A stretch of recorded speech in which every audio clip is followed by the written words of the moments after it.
Hello and welcome to our special program on post-budget analysis with special focus on skill development. I'm Salvia. A strong and vibrant India was the catchword of Finance Minister Arun Jaitley's budget. Three key policies were unveiled on Thursday to achieve the target of skilling India, namely Digital India, Skill India and Smart Cities to reach this goal of the government. At 12 million new entrants each year, India boasts of one of the world's largest young workforce. Unfortunately, only 2% of that workforce is skilled. Even though India produces close to 5 million graduates every year, almost half of this talent pool is not directly employable. So what was there for the skill development in the budget? Here is a report. A strong and vibrant India, the catchword of Finance Minister Arun Jaitley's Union Budget 2014-15, cannot be imagined without a digital revolution, jobs for youth, fully developed satellite towns and overall skill development. Keeping this in mind, the National Democratic Alliance on Thursday unveiled three key policies: Digital India, Skill India and Smart Cities to reach the goal. The Finance Minister said a national multi-skill program called Skill India is proposed to be launched. It would skill the youth with an emphasis on employability and entrepreneur skills. It will also provide training and support for traditional professions like welders, carpenters, cobblers, masons, blacksmiths, weavers, etc. A program for the upgradation of skills and training in ancestral arts for development for the minorities called Upgradation of Traditional Skills in Arts, Resources and Goods would be launched to preserve the traditional arts and crafts which are rich in heritage. As the fruits of development reach an increasingly large number of people, the pace of migration from the rural areas to the cities is increasing. A neo-middle class is emerging which has the aspiration of better living standards. A sum of 7,060 crore rupees has been set aside to develop these smart cities in the current fiscal. Saying that there is an imminent need to further bridge the divide between digital haves and have-nots, Jaitley proposed to launch a pan-India program, Digital India.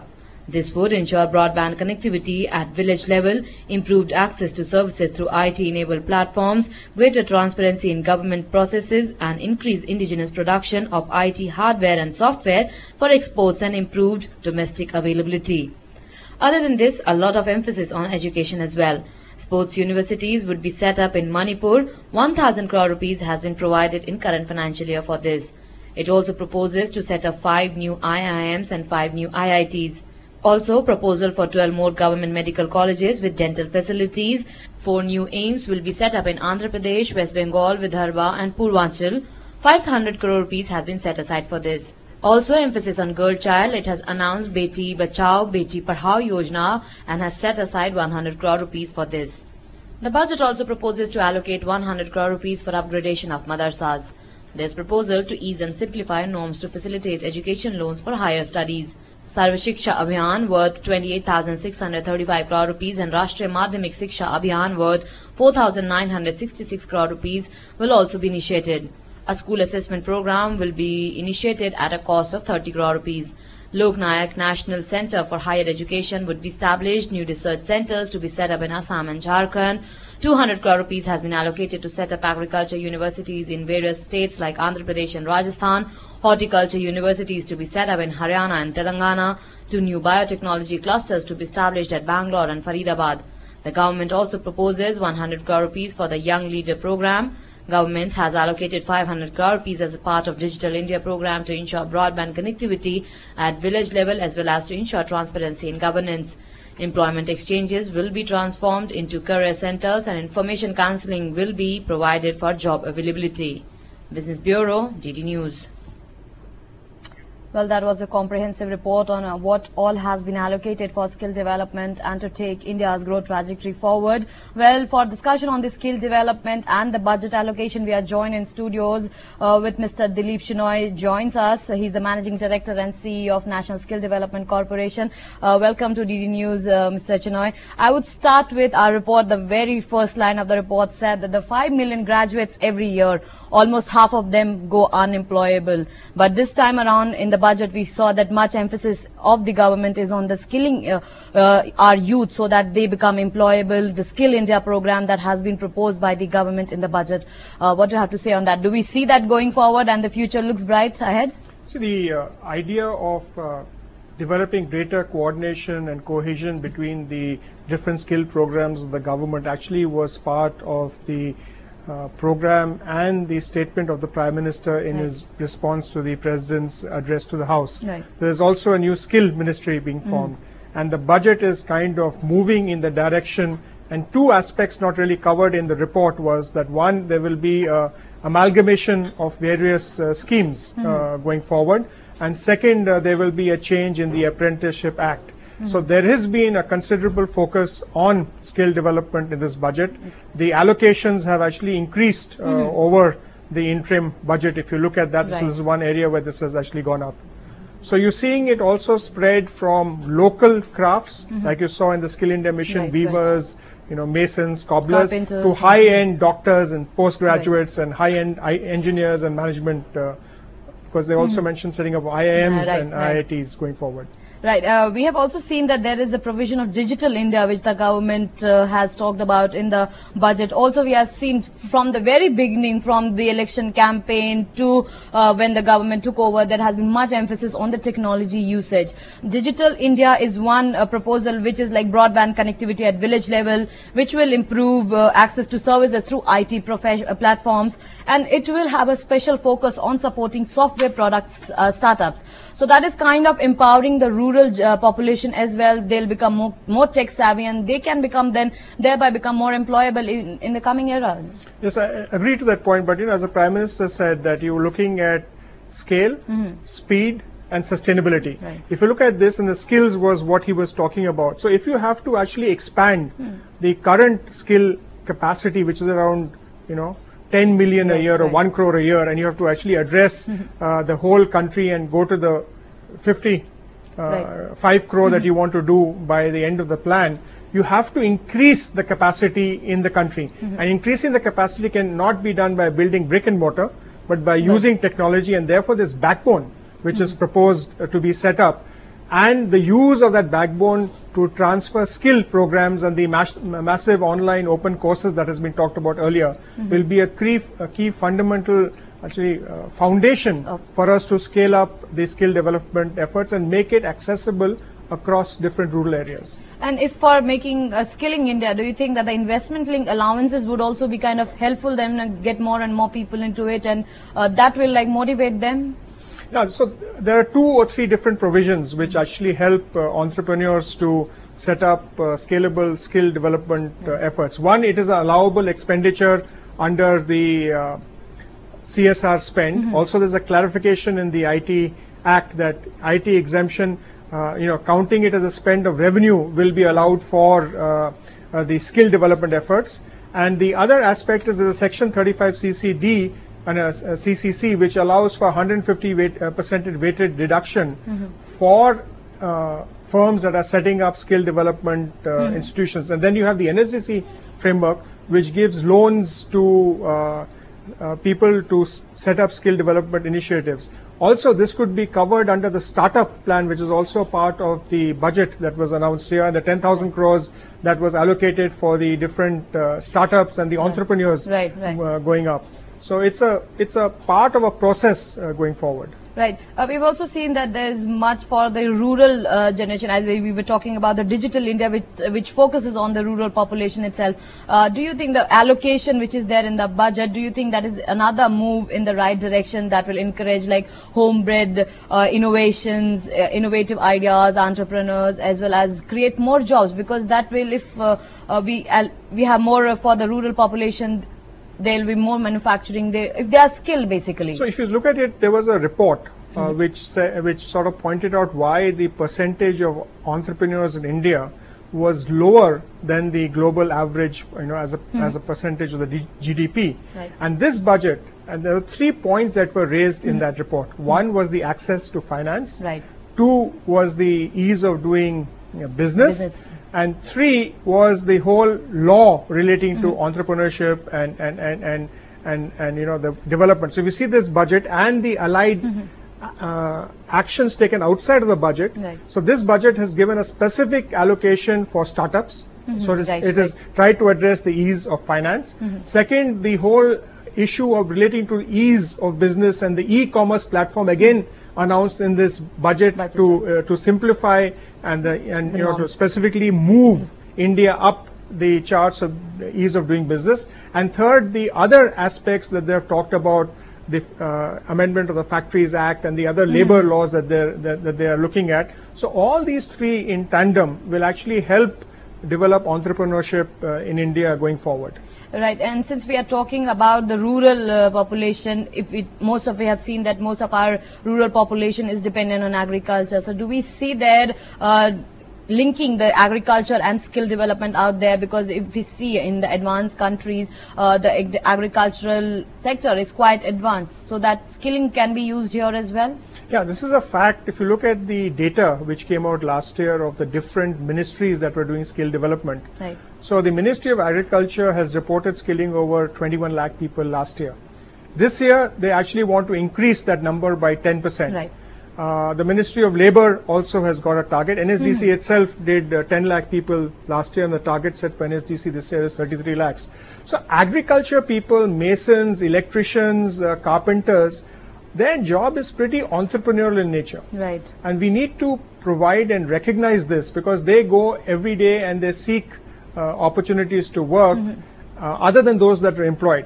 And a lot of them are in the rural. So weavers, artisans, a lot of the work that is done in the rural India, that is also being addressed by different programs, whether it is the Ministry of Rural Development program, the Ajivika program. In fact, there was a mention of expanding the entrepreneurship and the Ajivika program under the Ministry of Rural Development in this budget as well. So you're seeing the direction in the right way, but what we need to actually focus now is on execution and make sure that the allocations are fully utilized going forward. That remains one problem out there, that the allocation is made, but then it is not utilized. We have seen often.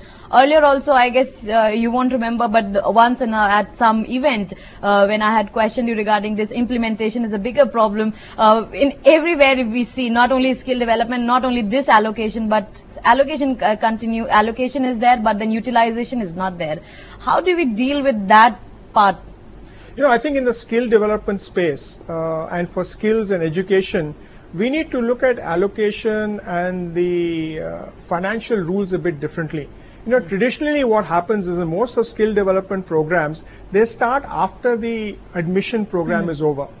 And if you have a rule that says that you can only, if you don't spend 1/3 of the amount allocated to you in the first quarter, then your allocation goes down. Right. We need to look at it a different way. So one of the reasons is that the way that the financing is structured. You know, for example, they have for the northeastern region this non-lapsable pool. Similarly, for the skill space, we need a new financial architecture going forward that allows the ministries in order to fit their expenditure cycle in line with the needs of the system. So that's why when you want to actually, when the need for money comes up towards the third and fourth quarter, because that's when people finding that they've either dropped out of education or they're not got into education and they're looking at skill space and the programs require this money is not available.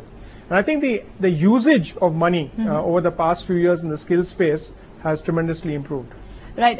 We have also seen that we have been talking about Skilling India, the program is there. But if we see that the bridging the skill gap is it is critical for the nation, and it is quite important. That gap still remains there. So what you're seeing happening over the last few years is a National Skills Qualification Framework was announced in December of last year. And I think this year we will start seeing the execution of that framework. Already in schools, and you talked about the increase in allocation to both the school programs. And in that, what we are seeing is that we're going to introduce vocational education in schools across 24 states in the country. Right. And this is a centrally sponsored scheme. And the interesting part of this is that the outcome is linked to a qualification that is laid down by the employers. Similarly, in the National Skills Certification and Monetary Reward Scheme, for which 435 crores has been allocated in this budget as well, the fundamental basis is that the standard is laid down by the employers, and any training organization that trains to the standard and any trainee who passes the certification by the sector council is eligible for that reward. This is really bridging the gap between what is being taught and what is required by industry, and we need to align all programs to this, and also the apprenticeship program to this whole framework going forward. So alignment is quite important out there. Yes, because otherwise you will be I mean, it's very typical, like what the Prime Minister said in the speech when he asked that person, he's a graduate. He said, what skills do you have after 4 questions? And he said none. So he said, you've got a degree, but you're not capable for a job. That's why they become unemployable, as we mentioned in the report also. And if you also see that we have been said that India is one of the youngest countries. We have the largest number of young population. If you go a report, there is a large number of population which is between 20 to 35. That is kind of young only. But if we take, we have the advantage of skilling them and becoming a huge skill population. Yeah, so if you look at the numbers, and if you look at the next 5 years, so number of jobs that will be created in the country may be lower than the number, will be higher actually, number of jobs will be lower than the number of people that will come into the workforce population. So therefore we have to not only skill for India, we have to skill for the world, and we also have to skill for creating entrepreneurs rather than people filling jobs. Finally, the whole program in this area should be one of empowerment. It should not be seen as one of entitlement. It should empower kids to seek the best jobs in the country, to seek the best jobs anywhere in the world, and we have to also align our certification to international qualifications so we can provide people an opportunity to earn and learn in India and maybe seek a global opportunity in the skill space. Right. We have also seen that the government's main focus is on the manufacturing sector, because it is said that it will generate a lot of employment, manufacturing sector particularly. So that will also require certain skills there. So kind of linkage between the manufacturing and the skill development could be possible? Yeah. So in the budget that you see, there are 2 different or 3 different thoughts which actually the finance minister talked of and has been constantly repeating. The first is actually creating and improving the economic growth in India, and is focusing on infrastructure and manufacturing. Right. And then also looking at simplifying and a lot of other things to enable economic activity to take off. So the investment in infrastructure will create the requirement for a lot of people in the construction and infrastructure space. Right. And that is what is really available in rural India, because the highways cut across rural India, the Pradhan Mantri Gram Sadak Yojana, the irrigation projects, the power projects. So all of that will create a demand for a lot of people. Many sectors are linked together. Many are linked to them. The second is that in the whole thing of manufacturing, and especially in the electronics and IT in that end, the attempt is to actually promote manufacturing, and by addressing the labor laws, also encourage people to set up large employment oriented manufacturing units in India, which will create a pull for the skilled people. Right. And in parallel, trying to get the skills mission to ensure that their outcome is aligned to the needs of the manufacturing and the infrastructure sector. There is also provision for the scheme for the skill upgradation of the minorities. We have seen that the increase in allocation from earlier allocation is about 5.7%. So not only on general, but also for the minorities, the focus of the government is also on upgrading their skill, and plus also there is upgradation of the traditional skills in arts and resources, and goods also proposed there. So kind of taking care of the heritage, also the good heritage and the culture which we have, and also taking the skill forward out there with this proposal. So 2 of the T's in the 5 T's of the Prime Minister, one was talent, other was tourism. So while you're seeing all the tourism also got a huge emphasis on this budget. But in the railway budget also we have seen. Railway budget also, yeah. But the idea is that without people to service the tourism sector, and without products to sell along with the tourism sector, all these handicrafts and all the traditional crafts are things that people buy when they go to tourist sector. So if we can create a pull and then make it profitable for the weavers and for the craftsmen, a lot of whom which belong to the minority sector and in different parts of the India, if you can improve the ability of them to earn more in the skill, then it will encourage the next generation to actually come in and continue the traditional arts and crafts. Right. So there is a thought behind this. There's an overarching thought and an architecture that has been put into place across the policy statements, the railway budget, the union budget. And I think it's work in progress, and as we go along, you're going to see a lot of more additions and a lot of more creativity in this space. So you take it as a futuristic budget? Yeah, in the skill space, yes, it is, and it is still work in progress. Right. Because we've not yet seen the full contours of the skill ministry being announced. What will be the coordination across different skill programs. This budget has also announced skill programs in other kind of areas. So how will that come together? How will we be able to scale it, to substantially do it in a speed and make it sustainable is all work that we'll see in the future. Right. Little bit, if we shift focus to other part, the another emphasis of the three key, out of the three key policies that was announced, Digital India, Skill India, the third one is the smart cities. There is allocation of about 7,060 crore rupees. So that is also kind of interlinked somewhere. We'll be building the smart cities, so we'll be, we'll need more people in that. Exactly. But if you look at infrastructure sector, it spans a lot of the power, roads, cities, urban infrastructure. And what is going to happen here, and hopefully this is one part, he talked about low-cost housing. Yes. Low-cost housing is a key thing because most workers, when they go to existing cities, don't get housing. Right. So if they stay on the roads.